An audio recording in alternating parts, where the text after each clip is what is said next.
growing up on a farm, I learnt that you don't throw something out, you fix it.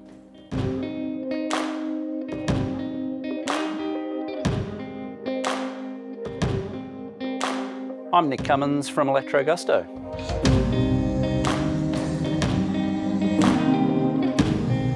I come from a couple of generations of farmers. The thing that I love about the farming community and farmers is they have this amazing sort of mentality of you've got to rely on what you've got around you to fix a piece of machinery or fix some fencing or doing all that sort of stuff. That sort of instilled in me this sort of passion for doing things up, fixing things, problem solving, and that led on to a love of fixing up old cars.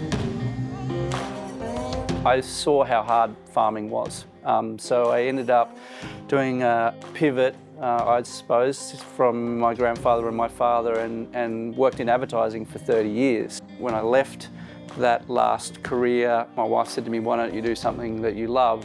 And it is old cars and it is old motorbikes, but there is also a passion for technology and pushing things forward. And I've often said I sort of accidentally start businesses, and I think sometimes life is like that. You start thinking about something, you start researching it, or you're watching it happening overseas, and then before you know it, you've hired some space and you're hiring people and you're doing it. At Electrogusto, we take classic and vintage cars and we convert them to electric. We call ourselves modern day hot rodders. We take all sorts of different cars. You know, we've worked on Land Rovers, Porsches, Fiats, Citroens, Mini Mokes. They just keep coming in and they're all very different, and each one is a brand new challenge, which I love. In a lot of the cars that we convert, we still have a lot of the original components that we have to restore and make sure that they're performing perfectly. If we're spending all that money reconditioning a gearbox, we want to make sure that we've got the best oil in there. Penrite has always been in the workshop.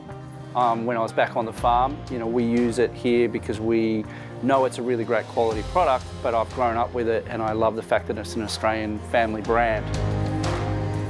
We've helped a couple of customers convert 356 Porsches to electric, and for some people that's like, oh my God, it's a 356 Porsche, what are you doing? But I think it's really exciting for those customers to have the car that they want. Now it's super reliable and they have something that nobody else has really got.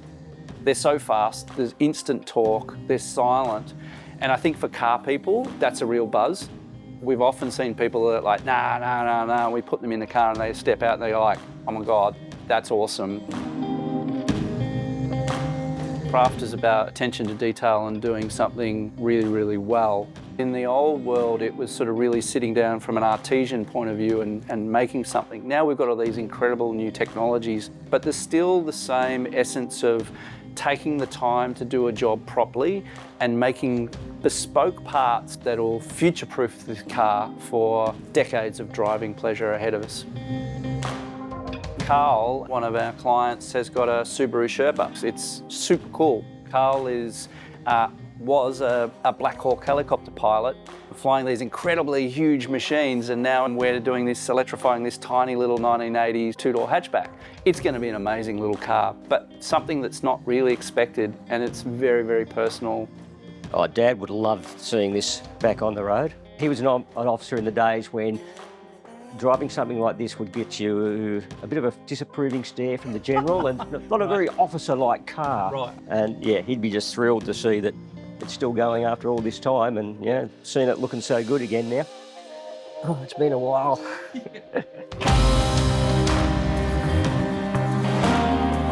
Doing what we do means in 50 years' time, that car won't be sitting in a garage with a blanket over it. It'll still be driving and it'll still be enjoyed by future generations of that family or other people who have passed the car on. Automation is coming, but I think that there will always be people that want to drive. Some people want to get from A to B, and some people love the experience of driving, and more importantly, I believe, they love what a car says about them, whether that's their story or their family or design or what it says about their own personal brands. So I don't think we're ever going to lose cars that people drive, because I think it means too much to people. When I started Electrogusto, I thought it was about reinventing vehicles, but what it's actually done is it's allowed me to reinvent myself.